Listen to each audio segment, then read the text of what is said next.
Hi friends, आपका हमारे YouTube channel अर्चना हिंदी साहित्य अध्ययन में बहुत बहुत स्वागत है। हम भाषा विज्ञान के प्रश्नों को देखेंगे। पिछली क्लास में हमने 150 प्रश्नों को देख लिया था। अब उसके आगे के प्रश्नों को देखेंगे, जिसमें भाषा विज्ञान में भाषा से संबंधित, बोली से संबंधित, बोलियों के क्षेत्र से संबंधित प्रश्न आते हैं, जो परीक्षा की दृष्टि से बहुत ही इम्पोर्टेंट है। हिंदी की कोई भी परीक्षा हो, उस परीक्षा में प्रश्न बनते ही बनते हैं। तो इसके पहले प्रश्न को देखेंगे कि हिंदी साहित्य में प्रयुक्त भाषा के आधार पर नामवर सिंह ने अपभ्रंश के कितने भेद किए हैं।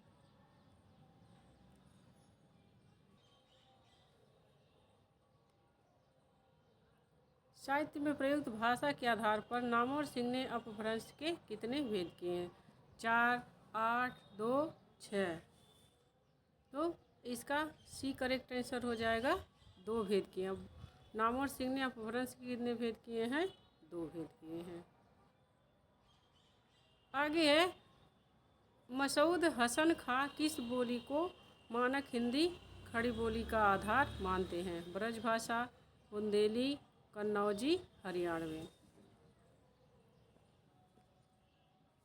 मसूद हसन खां के बारे में बोल रहे हैं कि किस बोली को मानक हिंदी खड़ी बोली मानते हैं। तो इसका डी करेक्ट आंसर हो जाएगा, हरियाणवी। वे हरियाणवी को मानते हैं। आगे प्रश्न है, केंद्रीय हिंदी निदेशालय की ओर से देवनागरी लिपि तथा हिंदी वर्तनी का मानकीकरण का प्रकाशन कब हुआ?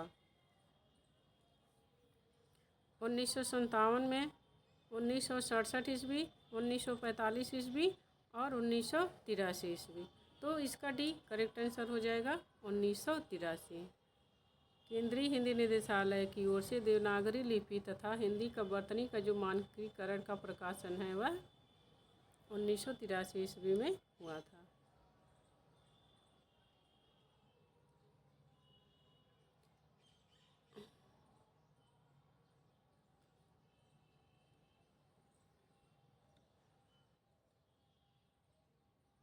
आगे, भारतीय संविधान में अंकों के किस रूप को स्वीकार किया गया?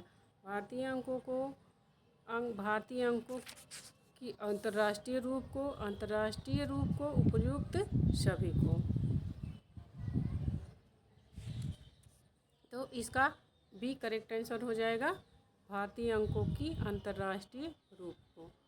आगे है, विभाषा से आशय है। विभाषा से क्या आशय है? राजभाषा, मातृभाषा, एक प्रांत की बोली, एक देश की भाषा। विभाषा से क्या आशय है? तो इसका सी करेक्ट आंसर हो जाएगा, एक प्रांत की बोली। बोली को विभाषा भी कहते हैं। आगे है, इनमें से कौन सी लिपि नहीं है? अरबी, गुरमुखी, देवनागरी, अंग्रेजी।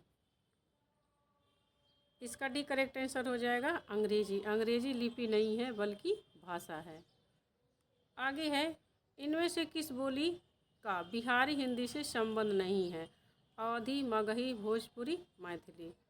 तो इसका एक करेक्ट आंसर हो जाएगा, अवधी जो है यह बिहारी हिंदी से संबंधित नहीं है, बल्कि यह पूर्वी हिंदी से संबंधित है।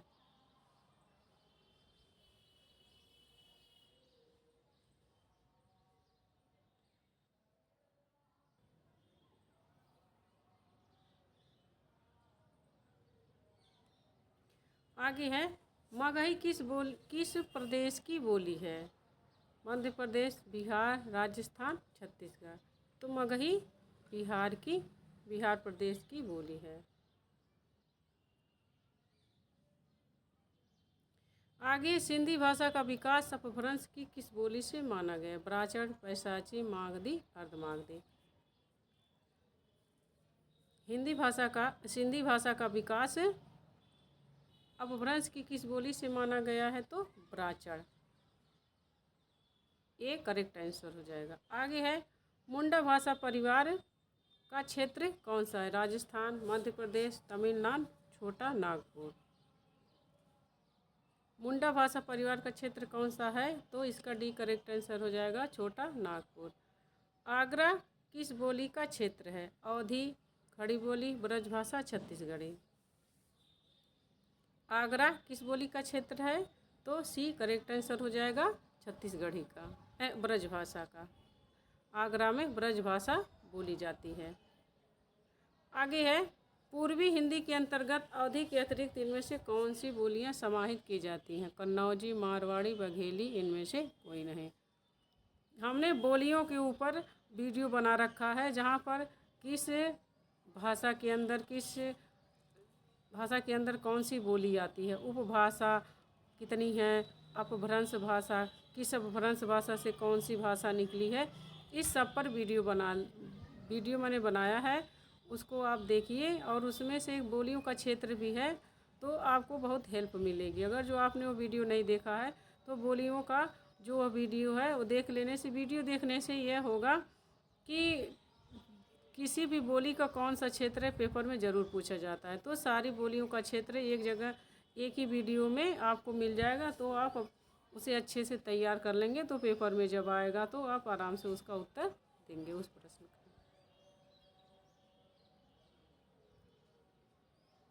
तो इसका सी करेक्ट आंसर हो जाएगा बघेली। बघेली जो है इनमें से पूर्वी हिंदी की बोली है। आगे है, कौन सी भाषा वियोगात्मक भाषा है?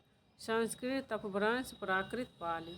इनमें से कौन सी भाषा वियोगात्मक भाषा है?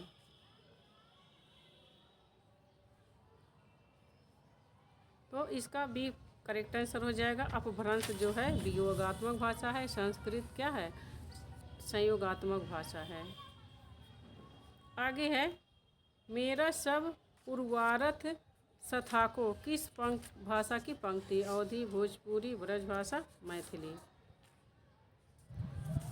तो इसका सी करेक्ट आंसर हो जाएगा, यह ब्रजभाषा की पंक्ति है।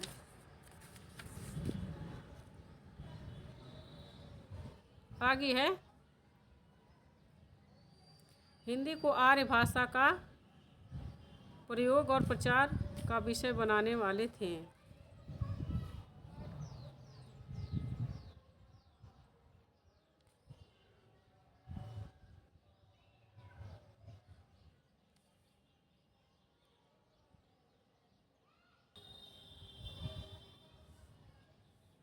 हिंदी को आर्य भाषा कहकर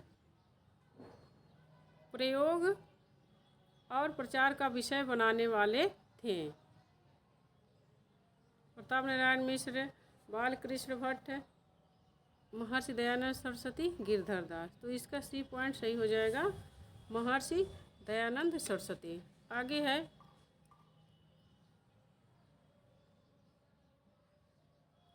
देवनागरी लिपि का विकास किस प्राचीन लिपि से हुआ? देवनागरी लिपि का विकास किस प्राचीन लिपि से हुआ? किलाक्षर, खरोष्टी, कुटिल, रोमन। तो देवनागरी लिपि का जो विकास हुआ कुटिल लिपि से हुआ है। आगे है, डॉक्टर ग्रियर्सन ने किस भाषा को अंतर्वेदी नाम दिया? राजस्थानी, ब्रजभाषा, अवधी, छत्तीसगढ़ी। डॉक्टर ग्रियर्सन ने किस भाषा को अंतर्वेदी भाषा कहा, अंतर्वेदी भाषा का नाम दिया है? तो इसका बी करेक्ट आंसर हो जाएगा ब्रजभाषा। आगे है, हिंदी और उर्दू के बीच की सरल भाषा कहलाती? हिंदुस्तानी, हिंदुई, रेख्ता, दक्षिणी। तो इसका एक करेक्ट आंसर हो जाएगा हिंदुस्तानी। आगे है, हिंदी भाषा के विकास क्रम में पहली ईस्वी से 500 ईस्वी तक की भाषा को कहा जाता है? प्राकृत, लौकिक संस्कृत, वैदिक संस्कृत, पाली।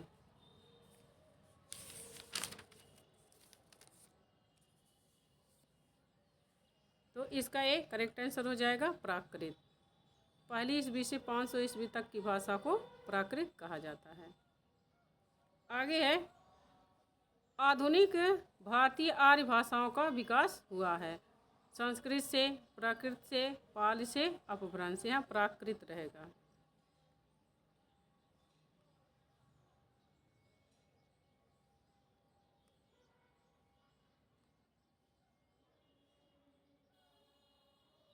प्राकृत।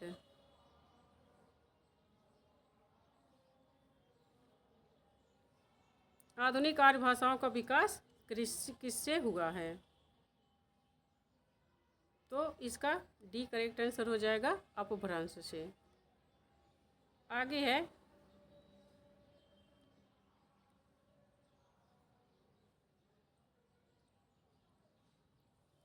राजभाषा आयोग गठित करने के प्रावधान संविधान के कौन से अनुच्छेद में हैं? इसमें पूछ रहा है कि किस अनुच्छेद में राजभाषा आयोग गठित करने का प्रावधान है। 346, 343, 345, 343। इसका भी करेक्ट आंसर हो जाएगा 344। आगे है प्रयोजन मूलक हिंदी की विशेषता नहीं है। अलंकारिकता, भाषिक विशिष्टता, वैज्ञानिकता, अनुपयुक्तता। प्रयोजन मूलक हिंदी की विशेषता नहीं है। तो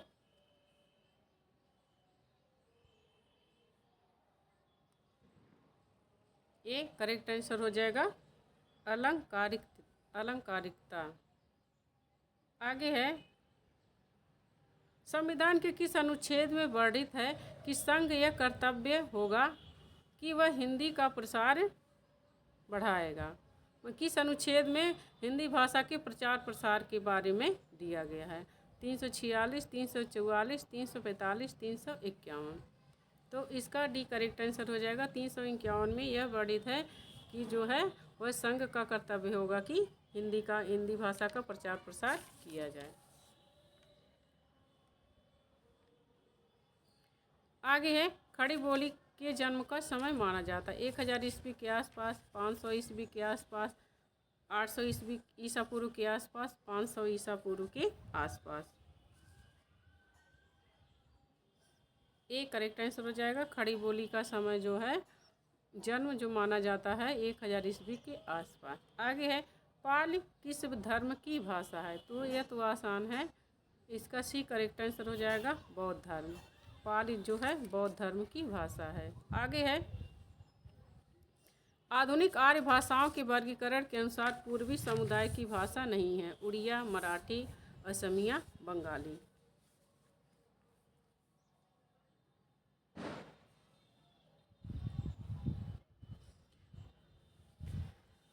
आधुनिक आर्य भाषाओं के वर्गीकरण के अनुसार पूर्वी समुदाय की भाषा नहीं है मराठी। भी करेक्ट आंसर हो जाएगा। आगे है विकास की दृष्टि से प्राकृत की पूर्वकालीन अवस्था का नाम है। पाल, डिंगल, अपभ्रंश, अवहट। प्राकृत के पूर्वकालीन अवस्था का नाम है।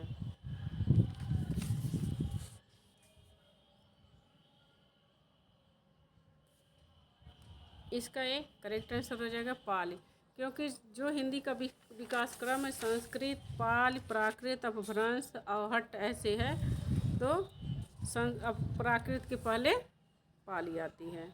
आगे है इनमें से अपभ्रंश भाषा काल कौन सा है? 1000 ईसा पूर्व से 500 ईस्वी तक, 1500 ईसा पूर्व से 500 ईसा पूर्व तक, 500 ईसा पूर्व से 100 ईस्वी तक, या 500 ईस्वी से 1000 ईस्वी तक।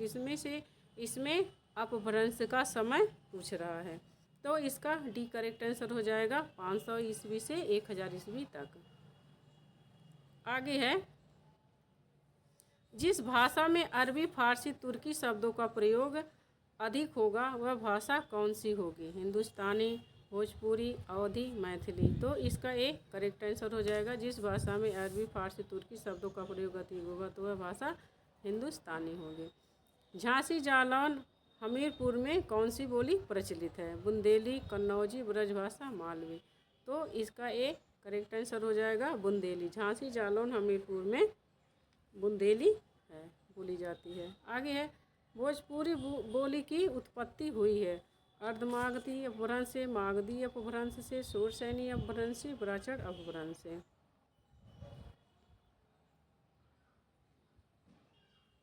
तो इसका भी करेक्ट आंसर हो जाएगा भोजपुरी मागधी अपभ्रंश से निकली है, क्योंकि भोजपुरी हिंदी बिहारी हिंदी के अंतर्गत आती है, बिहारी मागधी से निकली है। आगे है मगही किस उपभाषा की बोली है? राजस्थानी, पश्चिमी, बिहारी, अवधी। तो इसका सी करेक्ट आंसर हो जाएगा बिहारी हिंदी। मगही बिहारी हिंदी की बोली है। आगे है, एकाक्षरी भाषा परिवार से तात्पर्य है? सेमेटिक, हेमेटिक भाषा परिवार, चीनी भाषा परिवार, कॉकेशियन परिवार, ऑस्ट्रो एशियाटिक परिवार। तो इसका भी करेक्ट आंसर हो जाएगा चीनी भाषा परिवार। चीनी भाषा परिवार एकाक्षरी भाषा परिवार है। आगे है, आधुनिक भाषा विज्ञान का जनक कौन है? Bloomfield, Jefferson, Saussure, Gleason. आधुनिक भाषा विज्ञान का जनक कौन है? C correct answer Saussure. आगे है, गैल, भैल आदि किस बोली की किस तरह की क्रियाएं? भोजपुरी, भूतकालिक, अवधी, वर्तमानकालिक, ब्रजभाषा, भूतकालिक, बुंदेली, भविष्यकालिक। इसका एक करेक्ट आंसर हो जाएगा। यह ELT 2018 के पेपर में आया हुआ प्रश्न है कि गैल, भैल आदि किस बोली की क्रियाएं हैं। इसमें हमने वही प्रश्न लिए हैं जो किसी न किसी पेपर में पूछे गए हैं, इसीलिए यह और भी इम्पोर्टेंट हो जाते हैं आपके लिए। आगे है, निम्नलिखित में से असत्य कथन चुनिए। रीवा, सतना, शहडोल, बघेली के क्षेत्र हैं। वर्धा की राष्ट्रभाषा सुधार समिति की ओर से भोज देवनागरी में जो सुधार हुआ है वह स्वर खड़ी के नाम से जाना जाता है। इसमें जो असत्य कथन है वह छांटना है। खड़ी बोली का एक अन्य नाम कौरवी भी है। राजस्थानी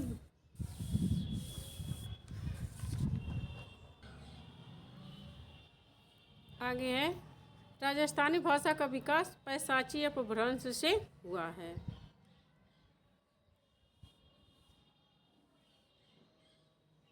इसका डी करेक्ट आंसर हो जाएगा। यह गलत है। राजस्थानी भाषा का विकास पैशाची अपभ्रंश से नहीं बल्कि शूरसैनी अपभ्रंश से हुआ है। आगे है, निम्नलिखित भाषाओं का सही अनुक्रम है? संस्कृत, पाल, प्राकृत, अपभ्रंश, आहट, उसके बाद खड़ी बोली, हिंदी। हिंदी भाषा का विकास क्रम है यह।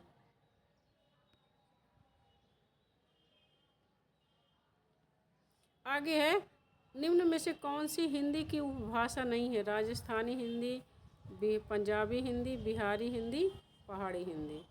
इनमें से कौन सी हिंदी की उपभाषा नहीं है? तो इसका सी करेक्ट आंसर हो जाएगा पंजाबी हिंदी। आगे है, निम्नलिखित में से कौन सी पश्चिमी हिंदी की बोली नहीं है? अवधी, ब्रजभाषा, बुंदेली, बघेली। इसमें पश्चिमी हिंदी की बोली कौन सी नहीं है? तो अवधी पश्चिमी हिंदी की बोली नहीं है, यह पूर्वी हिंदी की बोली है।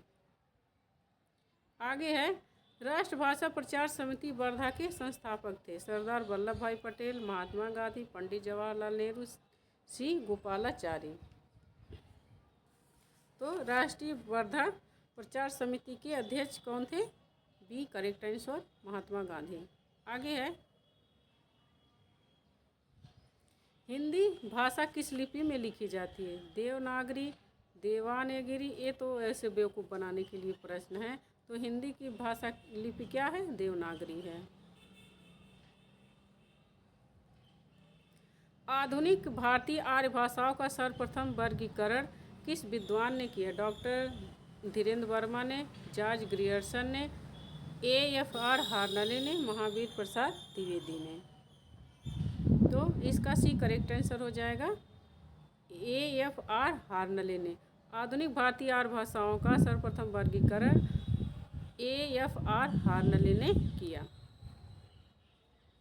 आगे है, नीचे भाषा की 4 विशेषताएं दी गई हैं। इनमें से जो गलत है उस विशेषता को चुनिए। भाषा परिवर्तनशील होती है, भाषा पैतृक संपत्ति होती है, भाषा सामाजिक संपत्ति होती है, भाषा अनुकरण द्वारा सीखी जाती है। तो इसका जो है ये बी है, गलत आंसर है। भाषा पैतृक संपत्ति नहीं होती है।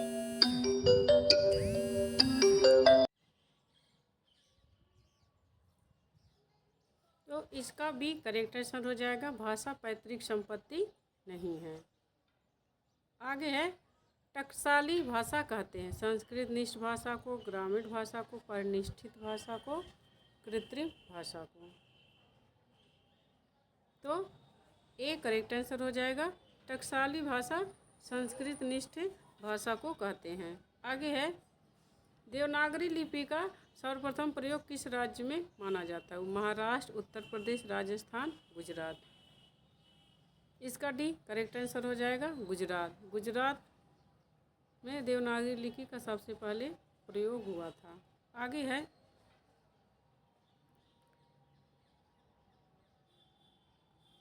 उत्तर प्रदेश सरकार द्वारा गठित लिपि सुधार परिषद की 28-29 नवंबर 1953 को हुई बैठक की अध्यक्षता किसने की थी? तत्कालीन राष्ट्रपति डॉक्टर जाकिर हुसैन ने, तत्कालीन राष्ट्रपति डॉक्टर सर्वपल्ली राधाकृष्णन ने, तत्कालीन राष्ट्रपति डॉक्टर वी गिरी ने, तत्कालीन राष्ट्रपति श्री वी जत्ती ने।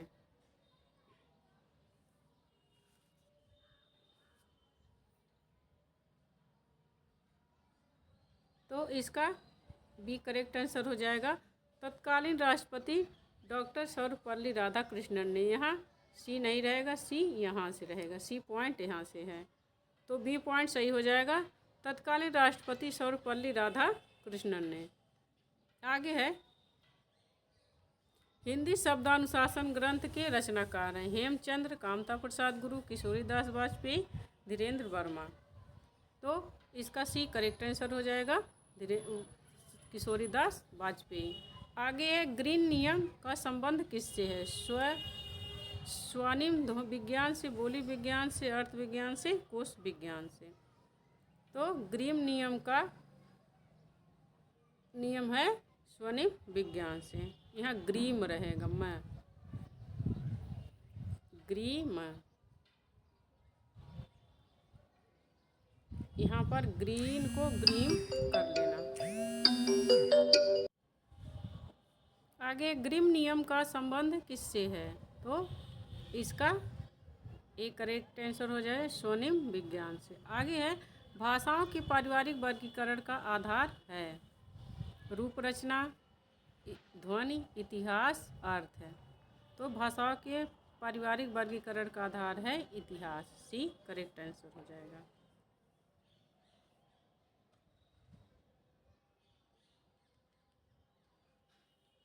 आगे है हरियाणवी या बांगरू बोली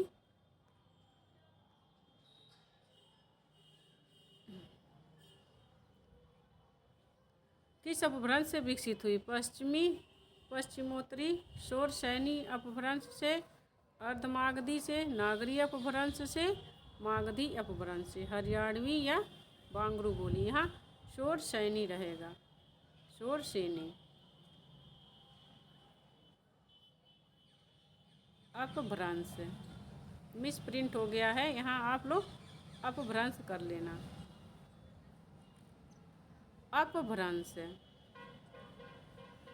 पश्चिमोत्तरी शोर सैनी अपभ्रंश से, अर्धमागधी से हरियाणवी का विकास हुआ है। तो इसका एक करेक्ट आंसर हो जाएगा पश्चिमोत्तरी शोर सैनी अपभ्रंश से हुआ है।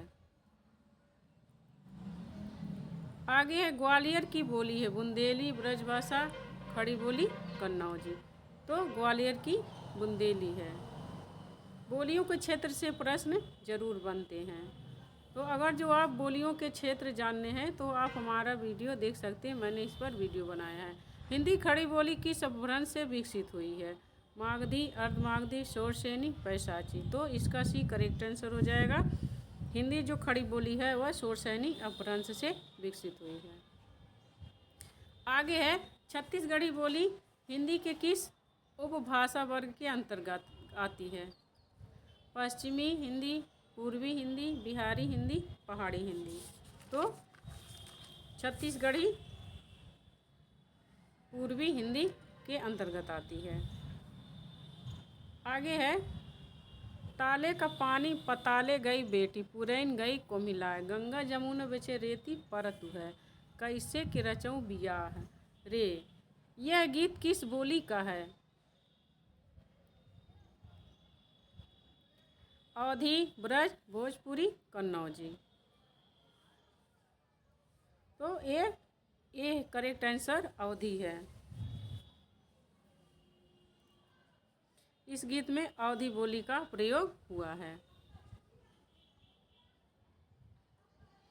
आगे, हिंदी का पाणिनि किसको कहा जाता है? कामता प्रसाद गुरु, Ramchandra Verma, Bholanath Tiwari, Kishoridas Vajpayee. A correct answer, Hindi का पाणिनि कामता प्रसाद गुरु को कहा जाता है।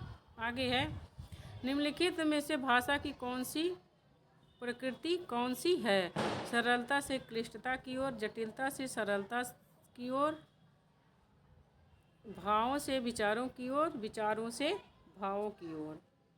तो इसका भी करेक्ट आंसर हो जाएगा जटिलता से सरलता की ओर। भाषा की है विकास की प्रकृति है। अंगिका किस राज्य की बोली है? Bengal, Chhattisgarh, Madhya Pradesh, Bihar. D correct answer हो जाएगा, यह बिहार की बोली है। आगे है, त्रिलोचन शास्त्री की कविताएं हिंदी के अतिरिक्त किस अन्य भाषा में हैं? ब्रज, मैथिली, अवधी, भोजपुरी।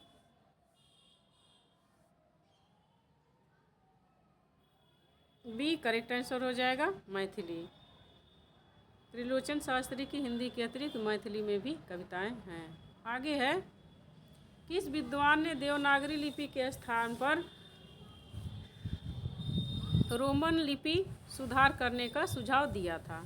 महात्मा गांधी ने, काका कालेलकर ने, सुनीत कुमार चटर्जी ने, विनोबा भावे ने। तो सी करेक्ट आंसर हो जाएगा सुनीत कुमार चटर्जी। आगे है, उकार बहुला बोली मानी जाती है? उकार बहुला बोली मानी जाती अवधी, भोजपुरी, बघेली, छत्तीसगढ़ी। तो डी करेक्ट आंसर हो जाएगा, उकार बहुला बोली है छत्तीसगढ़ी। आगे है, पाली भाषा की समय सीमा मानी जाती है?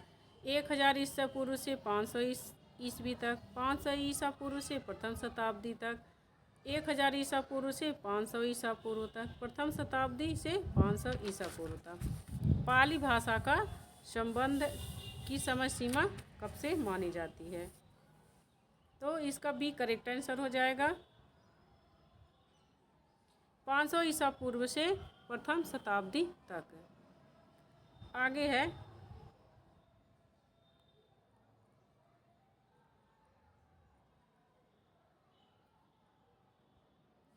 निम्नांकित में से कौन सी विशेषता देवनागरी में नहीं है? इसमें जैसा उच्चारण होता है वैसा लिखा जाता है। इसमें एक ध्वनि के एक ही प्रतीक हैं। इसमें सिरा रेखा का प्रयोग महत्वपूर्ण है। विकास की दृष्टि से यह लिपि ब्राह्मणी खरोष्टी के समकालीन है। तो यह देवनागरी लिपि के बारे में यह गलत आंसर है, क्योंकि यह विकास की दृष्टि से समकालीन नहीं है। यह देवनागरी ब्राह्मी से निकली है और ब्राह्मी खरोष्टी लिपि से निकली है। तो डी करेक्ट आंसर, ये गलत है माने देवनागरी के बारे में। ओ औ किस प्रकार के वर्ण हैं? तालव्य, मूर्धन्य, दंतोष्ठ, कंठोष्ठ। ओ और औ। तो डी करेक्ट आंसर हो जाएगा कंठोष्ठ। आगे है, हिंदी भाषा की उत्पत्ति हुई है? वैदिक संस्कृत से, लौकिक संस्कृत से, शौरसैनी से, प्राकृत से। हिंदी भाषा की उत्पत्ति शौरसैनी अपभ्रंश से हुई है। शौरसैनी अपभ्रंश से। आगे है, देवनागरी लिपि में स्वर वर्णों की संख्या है? 11, 12, 13, 14। तो देवनागरी लिपि में जो स्वर हैं वह मूल रूप से 11 स्वर हैं। आगे है, इनमें से कौन से राजस्थान की बोली नहीं है? मारवाड़ी, बुंदेली, मेवाती, मालवी। तो भी करेक्ट आंसर हो जाएगा, बुंदेली जो है वह राजस्थान की बोली नहीं है। आगे है, किसी सीमित क्षेत्र में बोले जाने वाली स्थानीय भाषा को कहते हैं? राष्ट्रीय भाषा, राजभाषा, बोली, उपभाषा। किसी सीमित क्षेत्र में बोले जाने वाली भाषा को क्या कहते हैं? बोली। सी करेक्ट आंसर हो जाएगा। आगे है, कन्नौजी हिंदी किस उपभाषा की एक बोली है? पूर्वी हिंदी, पश्चिमी हिंदी, राजस्थानी, पहाड़ी। कन्नौजी हिंदी किस भाषा की बोली है? पश्चिमी हिंदी। आगे है, इनमें से कौन सी बोली पश्चिमी हिंदी के अंतर्गत नहीं आती? खड़ी बोली, ब्रजभाषा, कन्नौजी, अवधी। कौन सी बोली हिंदी के अंतर्गत नहीं आती है?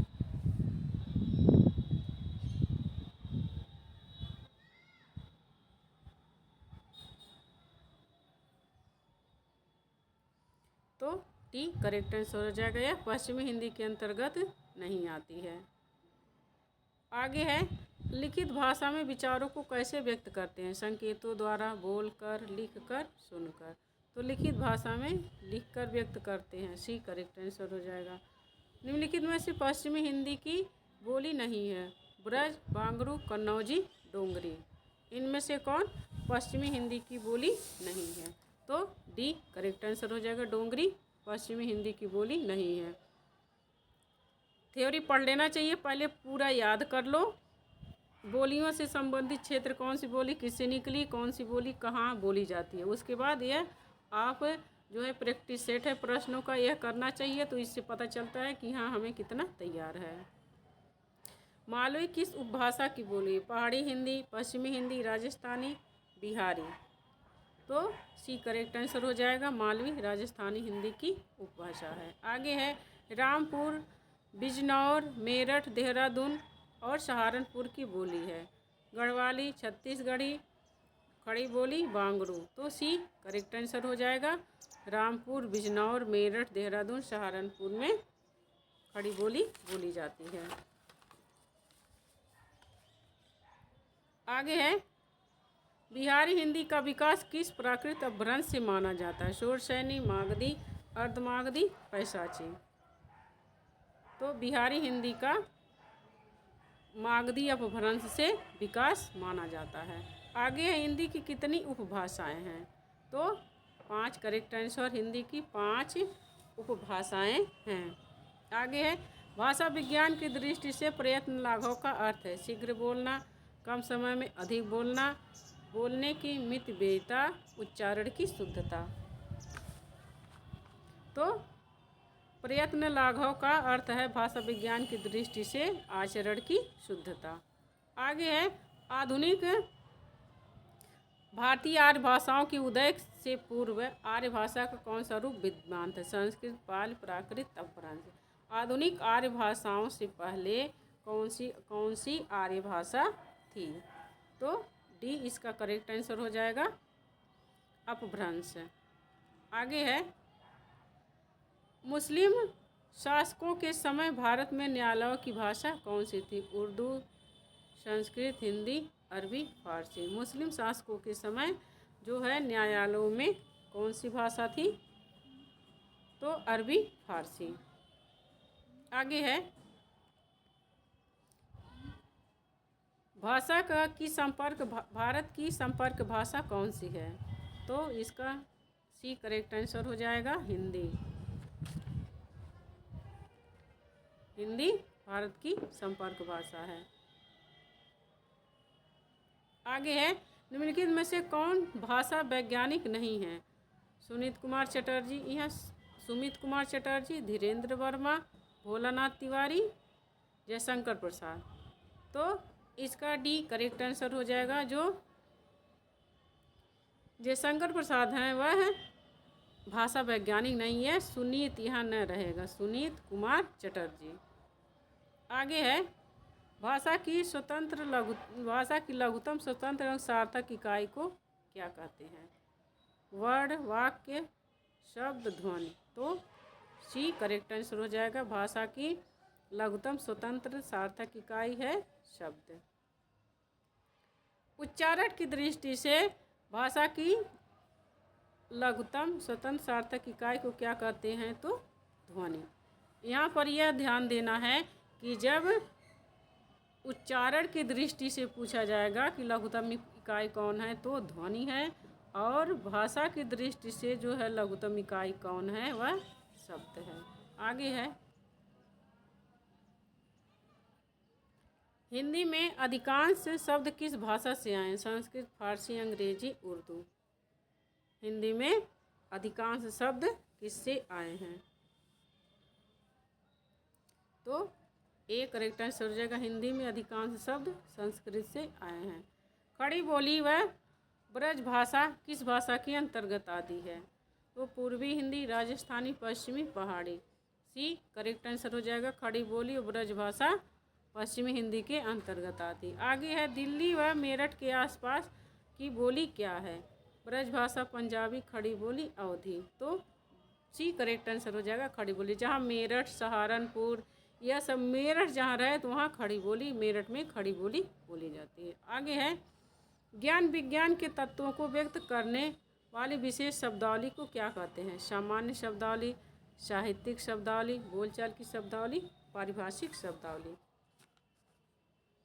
तो ज्ञान विज्ञान के तत्वों को व्यक्त करने वाली विशेष शब्दावली को पारिभाषिक शब्दावली कहते हैं। D correct answer. आगे है पारिभाषिक शब्दावली किसके लिए? छात्रों के लिए, जनसाधारण के लिए, ज्ञान की किसी एक शाखा के जिज्ञासु के लिए, बहुसंख्यक व्यक्तियों के लिए। तो इसका सी करेक्ट आंसर हो जाएगा। ज्ञान विज्ञान की किसी एक शाखा के जिज्ञासु के लिए पारिभाषिक शब्दावली है। पारिभाषिक शब्दावली का निर्धारण कौन करता है? भाषा वैज्ञानिक, राष्ट्रपति, कवि व साहित्यकार, समाज। तो पारिभाषिक शब्दावली का निर्धारण भाषा वैज्ञानिक करते हैं। आगे है वैज्ञानिक शैली का तात्पर्य किस शैली से है? अलंकारिक शैली, वस्तुनिष्ठ शैली, समाज शैली, लाक्षणिक शैली। तो इसका भी करेक्ट आंसर हो जाएगा वस्तुनिष्ठ शैली। आगे है निम्नलिखित में से जो कथन उचित नहीं है उसे छांटिए।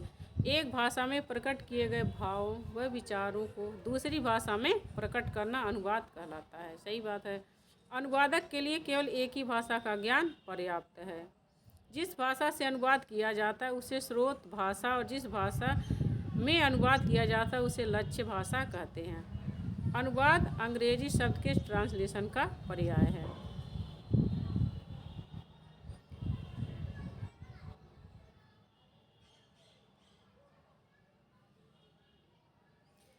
तो इसका जो है बी करेक्ट आंसर हो जाएगा।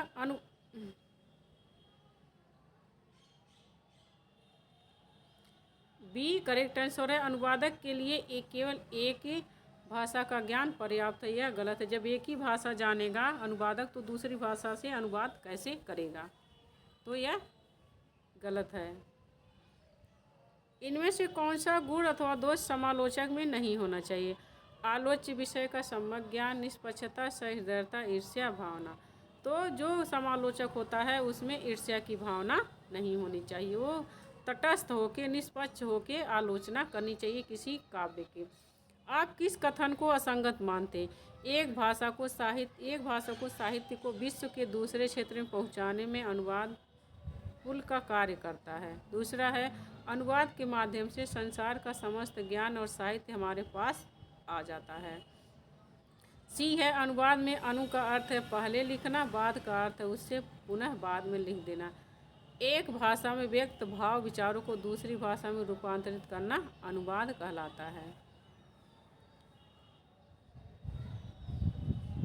तो इसका जो है सी करेक्ट आंसर हो जाएगा। यह असंगत है कि अनुवाद में अनु का अर्थ पहले लिखना, वाद का अर्थ उसके बाद। वाद का अर्थ वाद का अर्थ है वाद विवाद करना। वाद का बाद नहीं होता है। तो ये सी करेक्ट आंसर हो जाएगा। आगे है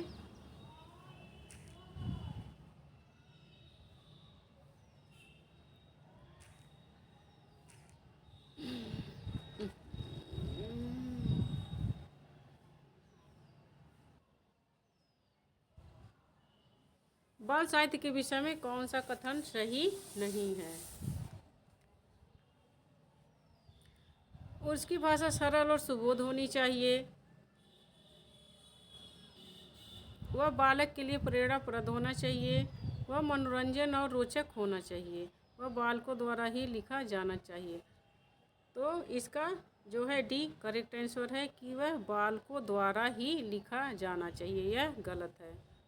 बाल साहित्य बच्चे कैसे लिखेंगे? खुसखुरा या गुरखाली भाषा है।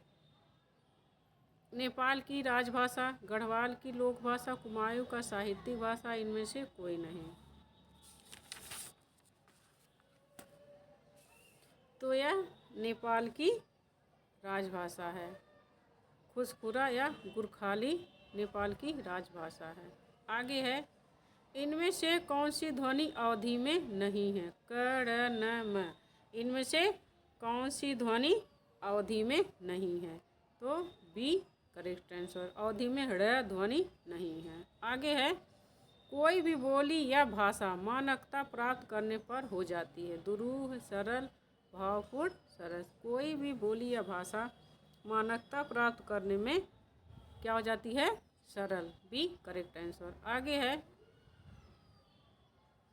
न्यायालयी भाषा में शब्द और उसके अर्थ में रहती है। निश्चितता, अनिश्चितता, कुशलता, कोमलता। न्यायालयी भाषा में शब्द और उसके अर्थ में डैश क्या रहती है? तो निश्चितता।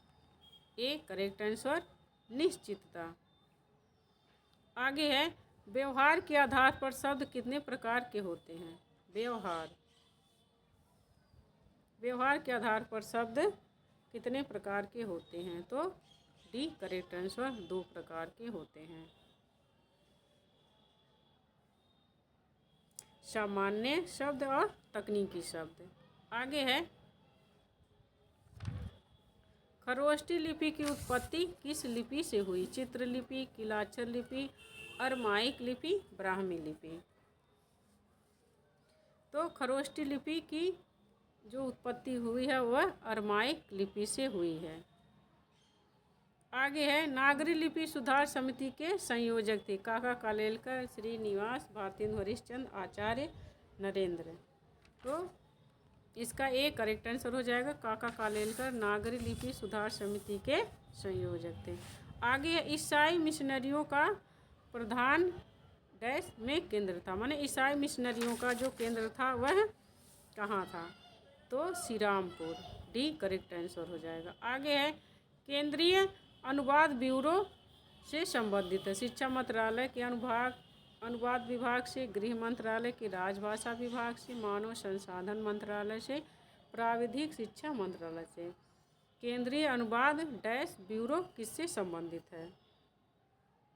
तो इसका भी करेक्ट आंसर हो जाएगा, गृह मंत्रालय राजभाषा विभाग से केंद्रीय अनुवाद ब्यूरो संबंधित है। आगे है, इनमें से कौन सा कथन गलत है? विकसित तथा प्रयोग की क्षेत्र की दृष्टि से बोली का रूप भाषा से बहुत छोटा होता है। रूप रचना की दृष्टि से बोली पूर्णतः विकसित होती है। बोली दैनंदिन व्यक्त करने वाले घरेलू अभिव्यक्ति का माध्यम है। विभाषा बोली का विकसित रूप है। इसमें से कौन सा कथन असत्य है? तो जो बी है यह असत्य कथन है। रचना की दृष्टि से बोली पूर्णतः विकसित नहीं होती। आगे है, प्रयोजन मूलक भाषा का प्रमुख संबंध किससे है? साहित्य से, कला से, कल्पना से, जीविकोपार्जन से। कला प्रयोजन मूलक भाषा का संबंध जीविकोपार्जन से है। D correct answer. आगे है, इतिहास के प्रति भारतीय दृष्टिकोण प्रायः अध्यात्म परक है, विकास परक है, यथार्थ परक है, अनुसंधान परक है। तो इतिहास के प्रति भारतीय दृष्टिकोण अध्यात्म परक है।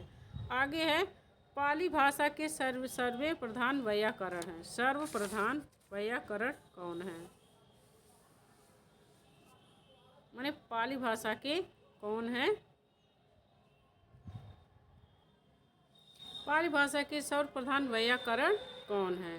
कच्चायन, पतंजलि, पाणिनि, हेमचंद्र। इसका एक करेक्ट आंसर हो जाएगा कच्चायन। आगे है, अपभ्रंश भाषा का विकास हुआ है संस्कृत भाषा से, पाली भाषा से, दरद भाषा से, प्राकृत भाषाओं से। अपभ्रंश भाषा का विकास किससे हुआ है?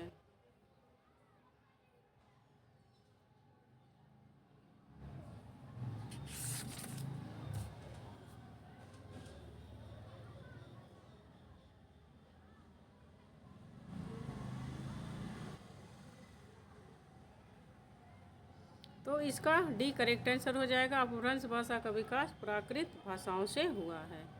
आगे है, हिंदी भाषा के सतत प्रवाह को ठीक एक जैसे रूप में विकसित हुआ ना देख उसके एक विशेष युगीन रूप को निम्नलिखित भाषाविद के नाम दिया। पुरानी हिंदी, आचार्य नरेंद्र देव शर्मा,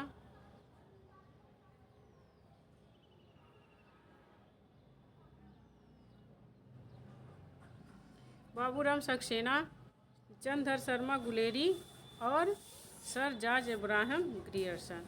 तो इसका सी करेक्ट आंसर रह जाएगा चंद्रधर शर्मा गुलेरी। चंद्रधर शर्मा गुलेरी ने भाषा के जो सतत प्रवाह को पुरानी हिंदी कहा है। आगे है, हिंदी साहित्य के मध्यकाल में ब्रज भाषा का साहित्यिक भाषा के रूप में विकास इस कारण हुआ। ब्रज क्षेत्र ही उस समय शासन सत्ता का एकमात्र केंद्र था। उसे समय की सभी भाषाओं से ब्रज भाषा ही सबसे अधिक संबद्ध थी। ब्रजेतर क्षेत्र में के भाषा भाषियों भी इससे अपने सृजन का माध्यम बनाया। ब्रज भाषा भाषी व्यापार करते हुए पूरे देश में फैल गई। 30वें पूछ रहा है, हिंदी साहित्य के मध्यकाल में ब्रज भाषा का साहित्यिक भाषा के रूप में विकसित होने का कारण क्या है। तो इसका सी करेक्ट आंसर हो जाएगा कि ब्रजेतर क्षेत्र के भाषा भाषियों भी इससे अपने सृजन का माध्यम बनाए, क्योंकि उस समय जो दूसरे मतिराम भूषण ये लोग ब्रज भाषा क्षेत्र के नहीं थे, फिर भी इन लोगों ने ब्रज भाषा में रचनाएं की, इसीलिए साहित्यिक भाषा बन पाई ब्रज भाषा। आगे है, खड़ी बोली गद्य के विकास का मूल आधार बना। इसका कोलकाता तक फैल जाना, फोर्ट विलियम कॉलेज के पाठ्यक्रम में सम्मिलित कर लिया जाना, हिंदी रचनाकार द्वारा पद में इसका प्रयोग कम कर देना, खड़ी बोली के व्याकरण का मानकीकरण हो जाना। तो खड़ी बोली के गद्य के विकास का मूल आधार क्या है। तो इसका डी करेक्ट आंसर हो जाएगा खड़ी बोली के व्याकरण का मानकीकरण हो जाना। आगे है, हिंदी को संघ की राजभाषा बनाने का जो प्रस्ताव संसद में पारित हुआ था उसके प्रस्तावक थे पंडित जवाहरलाल नेहरू, राजर्षि पुरुषोत्तम दास टंडन, राजगोपालाचारी श्री गोपाल स्वामी अयंगर। तो इसका डी करेक्ट आंसर हो जाएगा श्री गोपाल स्वामी अयंगर थे। आगे, राष्ट्रभाषा का दर्जा उस भाषा का होता है जो पूरे राष्ट्र में पाई जाती है, जो राष्ट्र की सर्वोच्च शासकीय संस्था संसद मान्यता प्रदान करती है। विभिन्न राज्य जिसमें परस्पर शासकीय पत्राचार्य आचार्य करते हैं। राष्ट्र की समस्त भाषा में जिसका साहित्य भंडार सबसे अधिक समृद्ध है। राष्ट्रभाषा का दर्जा किस भाषा को दिया जाता है। तो जो पूरे, इसका ये करेक्ट आंसर है, जो पूरे राष्ट्र में पाई जाती है उसे राष्ट्रभाषा का दर्जा दिया जाता है।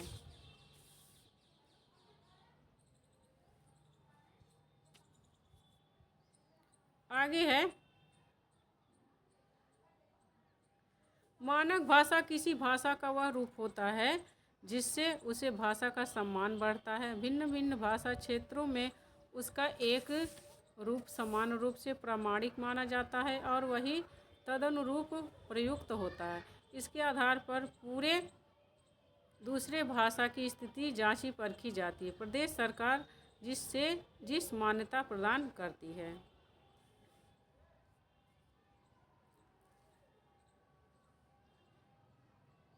तो इसका भी करेक्ट आंसर हो जाएगा भिन्न भिन्न भाषा क्षेत्रों में उसका एक रूप समान रूप से प्रामाणिक माना जाता है और वही तदनुरूप प्रयुक्त होता है। B correct answer. आगे है, भारतीय भाषा के भाषा सर्वेक्षण का कार्य संपादन एवं कई खंडों में उसका प्रकाशन निम्नलिखित विद्वान की अध्यक्षता में संपन्न हुआ। टी.एस. तोशीतोरी,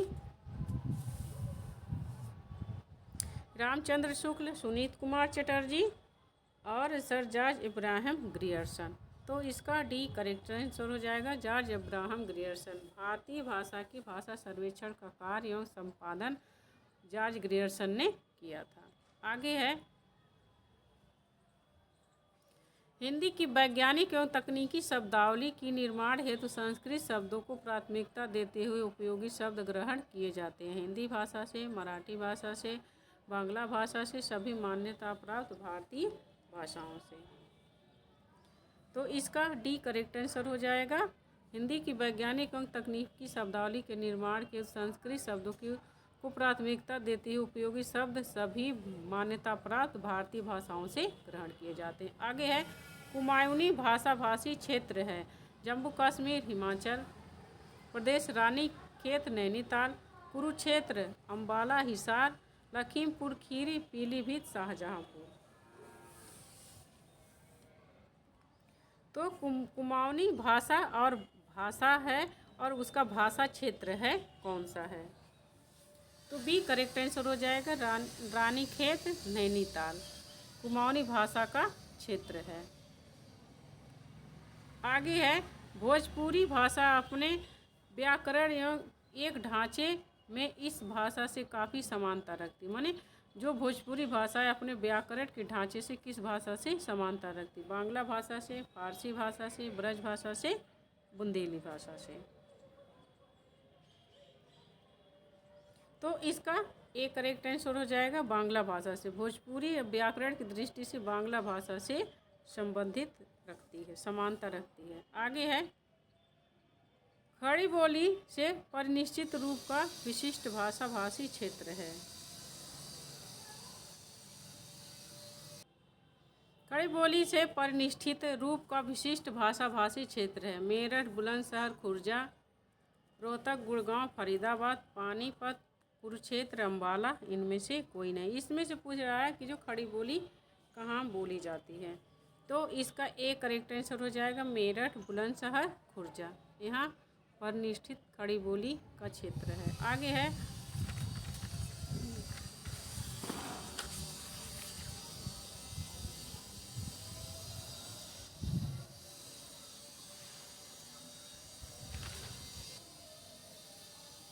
ब्रज भाषा का आधार भाषा रही है महाराष्ट्री,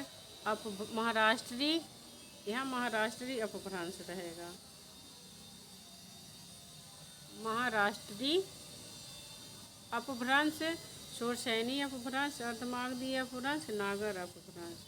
तो शोरसैनी अपभ्रंश इसका करेक्ट आंसर हो जाएगा। आगे है, अवधी भाषा की शब्दावली है तत्सम बहुला, देशज बहुला, तद्भव बहुला, विदेशी शब्द बहुला। तो इसका सी करेक्ट आंसर हो जाएगा, तद्भव बहुला। आगे है, वाक्य संगठन की दृष्टि से हिंदी भाषा अंग्रेज भाषा की भांति अयोगात्मक, अभिव्यक्तिक या स्थान प्रधान है। संस्कृत भाषा की भांति योगात्मक, सविभक्ति तथा स्थानीयता से के आग्रह से मुक्त है। बांग्ला भाषा की भांति अयोगात्मक, अभिव्यक्ति या स्थान प्रधानता की दशा को पार कर फिर से सविभक्तिकता की ओर बढ़ रही है। चीनी भाषा की भांति एक एक अक्षर पूरे वाक्य का बोध कराने की ओर बढ़ रही है। वाक्य संगठन की दृष्टि से हिंदी भाषा कैसी है? तो इसका जो है बी करेक्ट आंसर हो जाएगा। संस्कृत भाषा की भांति योगात्मक, सविभक्ति या स्थानीयता के आग्रह से मुक्त है। आगे है, अनेक संशोधन कमीशनों के प्रयासों के बावजूद देवनागरी लिपि परिपूर्णता नहीं पा सकी। अपनी मूल प्रकृति के आरक्षित होने के कारण, अन्य भारतीय लिपियों के प्रयोक्ताओं के विरोध के कारण, दूसरी भाषाओं को भी देवनागरी में लिखने के दुराग्रह के कारण, सरकारी सहयोग न मिल पाने के कारण, मैंने कह रहा है इसमें अनेक संशोधनों के बावजूद भी देवनागरी लिपि अपनी परिपूर्णता पर क्यों नहीं पा सकी? क्योंकि आक्षरिक होने के कारण। इसकी मूल प्रकृति है आक्षरिक। आगे है, किसी बोली में नंद और नंद के स्थान पर नन्न और नन्न हो जाता है, किस बोली में होता है? तो इसका डी करेक्ट आंसर हो जाएगा, भोजपुरी। आगे है, जिस ध्वनि चिन्हों द्वारा मनुष्य परस्पर विचार विनिमय करता है उसको समष्टि रूप में भाषा में कहते हैं। भाषा की यह परिभाषा किसकी है? आचार्य देवेंद्रनाथ शर्मा, डॉक्टर मंगल देव शास्त्री, बाबूराम सक्सेना और श्याम सुंदर दास। तो इसका सी करेक्ट आंसर हो जाएगा बाबूराम सक्सेना। यहीं पर हमारा 123 प्रश्नों की भाषा विज्ञान से संबंधित ये श्रृंखला खत्म होती है। हमने 2 वीडियो बनाए हैं, एक में 150 प्रश्न है, एक में 123 प्रश्न है। भाषा विज्ञान से बोलियों को क्षेत्र से जितने भी प्रश्न आज तक की हिंदी की परीक्षाओं में आए हैं मैंने वो सारा करा दिया है। तो मुझे लगता है कि यह वीडियो आपके लिए हेल्पफुल होने वाला है, क्योंकि जितने भी हिंदी के पेपर में आए हैं भाषा विज्ञान से संबंधित मैंने वो सब करा दिया है। तो अगर जो आपको हमारी वीडियो अच्छी लगे और लगे कि आपके लिए हेल्पफुल है तो आप चैनल को सब्सक्राइब करिए और मिलते हैं नेक्स्ट वीडियो में। तब तक के लिए नमस्कार। आपका दिन क्या मंगलमय हो, आपका जीवन मंगलमय हो।